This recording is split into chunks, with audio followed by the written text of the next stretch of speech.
Hello, welcome to the Retro Shed. Now, there are times I come down here and I have a good look around and I think, what have I not played on for a long time? You know, I have a look around in here and there's loads and loads of consoles, there's loads of computers, and sometimes I think, what am I in the mood to play on? There's one in particular that grabbed my attention, and this was mainly because I played StarBlade at Arcade Club some weeks ago. Now, I did think this console deserves another look today, so here it is. This is a 3DO.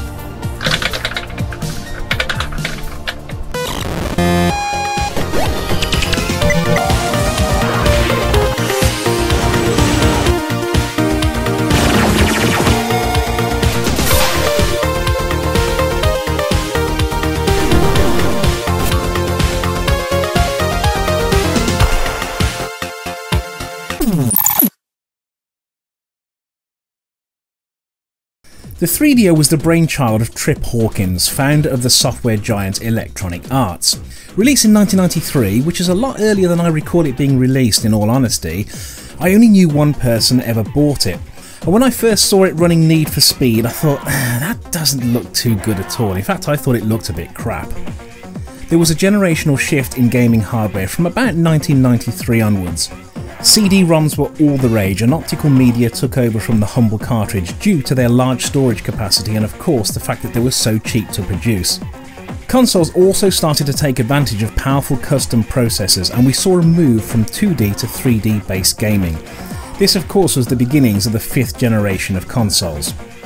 Now, the 3DO wasn't so much a console, but it was a series of specifications that could be licensed by electronics manufacturers. The 3DO company would then make its money by the royalties gained from the console and hardware sales. Many large Japanese manufacturers were approached, but two were firmly set in 3DO's sights: Sony and Panasonic. Sony, for obvious reasons, declined to become involved with the 3DO because they were developing their own system that would go on to dominate the market, the lovely PlayStation. Panasonic hopped on board the 3DO train and produced this, the FZ1 Real 3DO Interactive Multiplayer. REAL stood for Realistic Entertainment Active Learning. Plenty of other companies pledged initial support for the 3DO, but due to an unpredictable market and high manufacturing costs and poor sales from the launch, many of them dropped out completely. Another factor in poor sales was the ridiculously high launch price of $699. Many consoles actually make the manufacturers a loss on the cost of the hardware itself, but this is often offset from profits made by software sales, well, or so they hope anyway. The 3DO console hardware was designed by Amiga veterans Dave Needle and RJ Michael. And yes, the old cliche still stands firm, the idea of the 3DO began life on the back of a restaurant napkin. The console features a custom 32-bit ARM CPU running at 12.5 MHz, 2 MB of RAM, 1 MB of video RAM and 16-bit stereo sound, coupled with a dual-speed CD-ROM drive. The 3DO went on to sell 2 million units and was eventually discontinued in 1996. Now, incidentally, there is no form of copy protection on the 3DO or regional lockouts, so it's very easy to burn games and develop homebrew titles for the system. Now, I opened up my 3DO earlier to give it a clean and a service, and I was surprised at just how very well built the FZ1 is. Very high quality components, very easy to pull apart, and there's very little that actually needs servicing in here. None of the capacitors were bulged, there is no fan, so it's not constantly dragging air through the chassis making everything dusty. Even the CD-ROM is working fine, so there's nothing to see here. I'll put it back together again.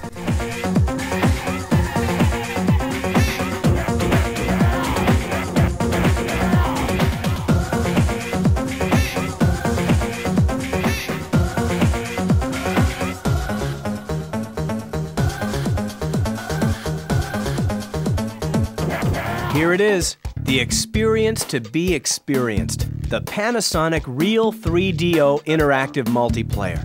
It's all here to see. Interactive movies, lifelike sports and flight simulations, realistic games, educational titles, children's storybooks, and much more. And they're all available with up to 50 times the performance of other systems. The Real 3DO Multiplayer is the focus of a phenomenal revolution in home entertainment and communication.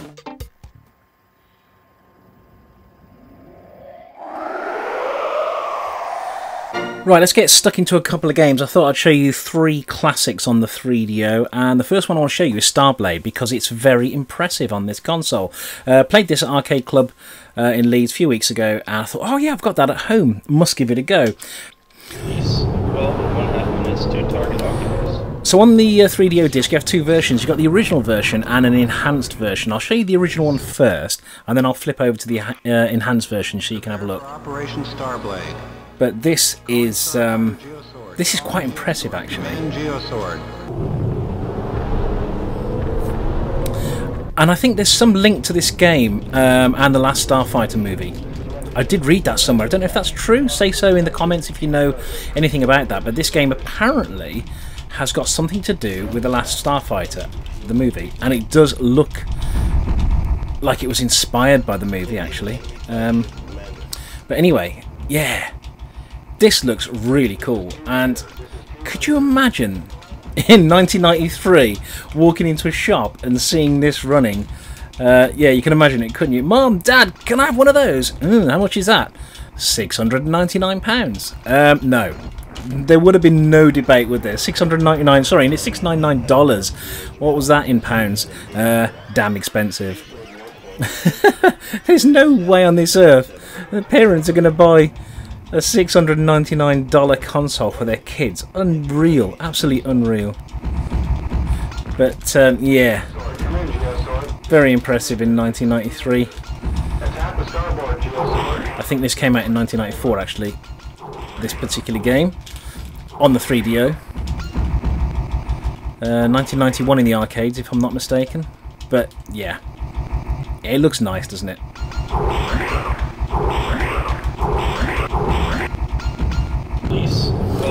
And here's the enhanced version, and as you can see, it's got some nice lens flares, different texture maps.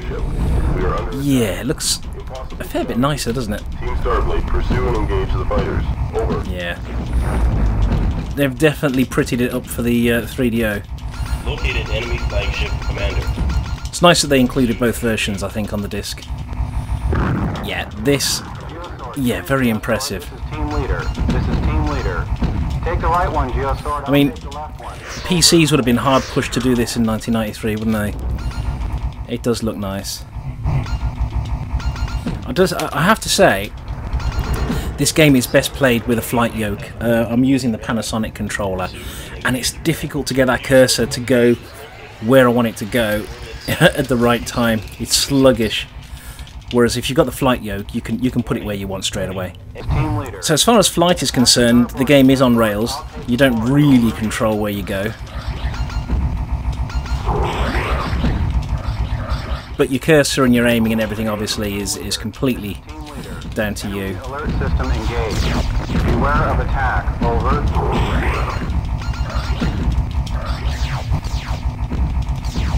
But if you've got a 3DO, you gotta get a copy of this. You'd have been begging your parents to buy one of these, wouldn't you? This is team leader. This is team leader. Attack the starboard, Geosword. I'll take the court. Over. So I'm wondering how successful the console would have been had it been half its launch price. It was ludicrously expensive, wasn't it? Team leader. Attack the starboard. And if you think the Saturn and the PlayStation came out literally the year, probably less than a year later, at half the price. It's a shame this didn't take off.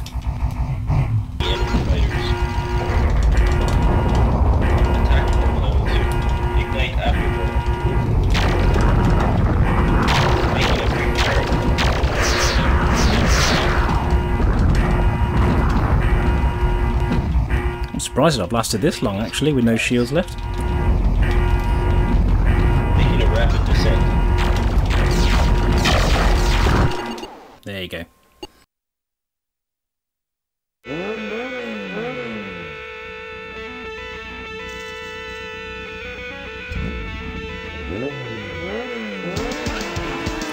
Now, of course, with changing to CD-ROM as the medium for the games, you can see that there was an awful lot of FMV that was thrown in.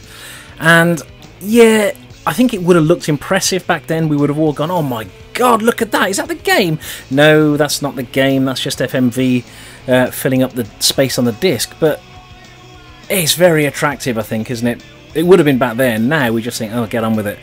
But yeah, 1993. Nobody'd seen an intro like this on Road Rash before.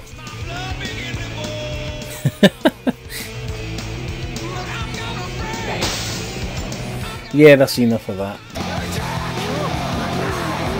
It's got that god-awful thrash guitar music that seemed to be all over games back in the mid-90s. Terrible music. Yeah, I don't know what to make of this. Has it aged well? Has it not? It's not bad. Oh, bloody hell. Where's my bike gone? Oh, there it is. Yeah, it's like 3 frames of animation to make him run. Look at it. Let's go again.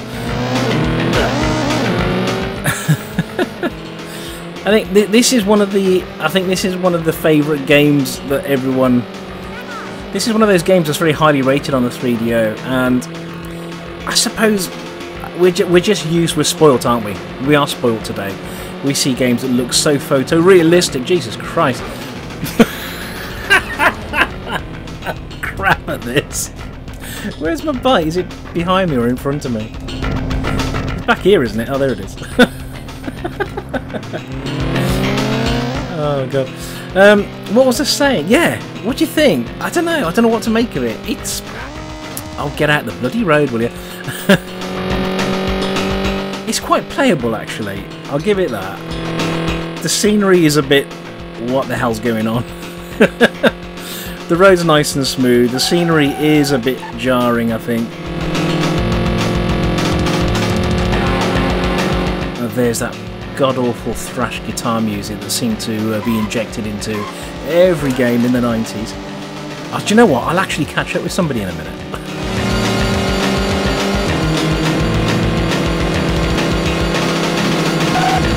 Yeah, do you know what? For 1993, Jesus Christ. Is that my bike? Oh yeah.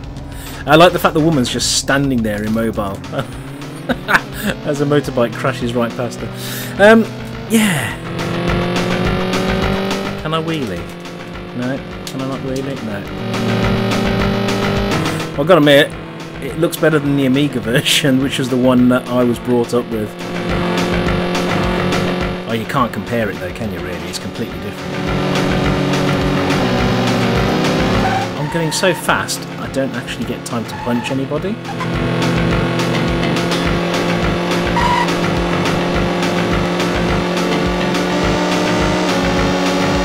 Come here!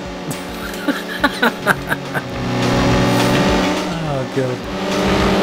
Get out of... No, I'm useless. I am useless at this. Oh, did I hit someone now? I think I did. What the hell was he doing?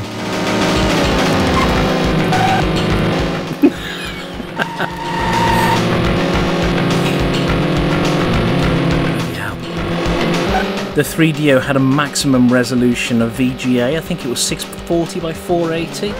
I don't think the games ran at 640 by 480, but that was the limit to the hardware.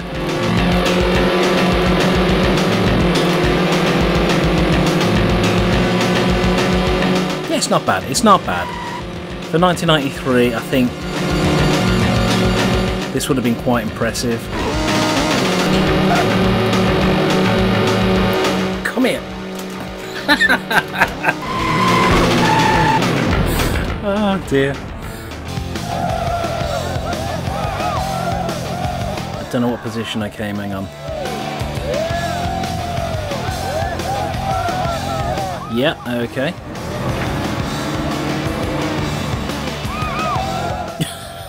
God bless the 90s, eh? Oh, I won it, okay. I don't know how the hell I managed that.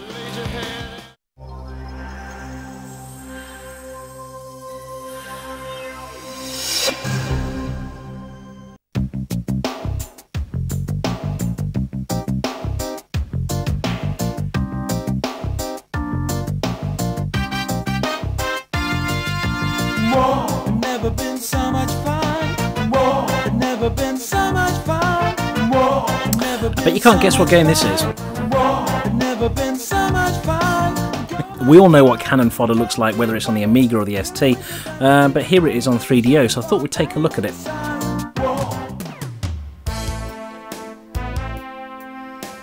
That looks nice, doesn't it? It's slightly jazzed up.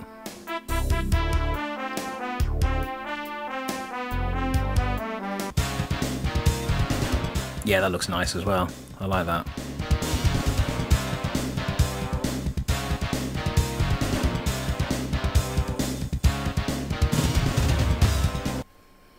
Now, the thing is with Cannon Fodder, there's only one way to play it, and that's with a mouse, and I'm using the 3DO controller. So, let's see how well I do. I think you've got to play this with a mouse, haven't you? I don't think it works with any other kind of controller.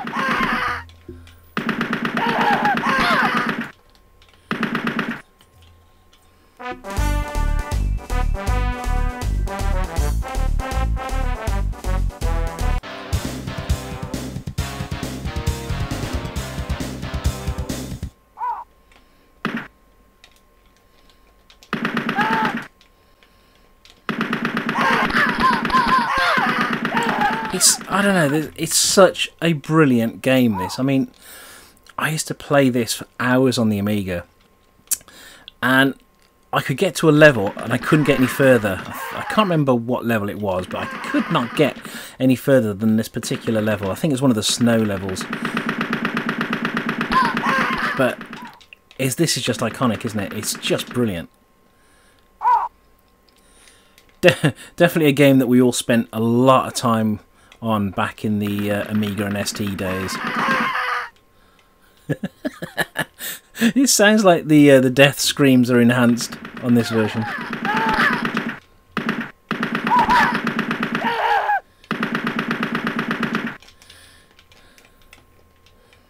Yeah, definitely needs a mouse to play this. It's a bit fiddly on this controller.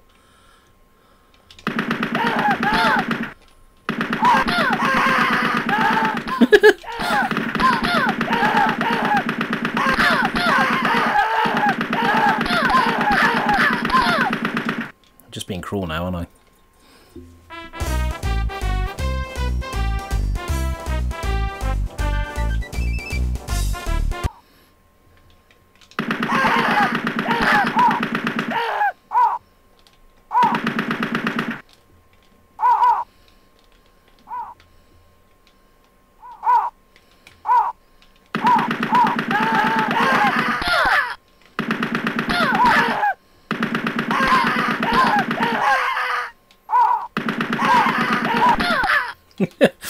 It's just fabulous. I love it. I must play Cannon Fodder more often, you know.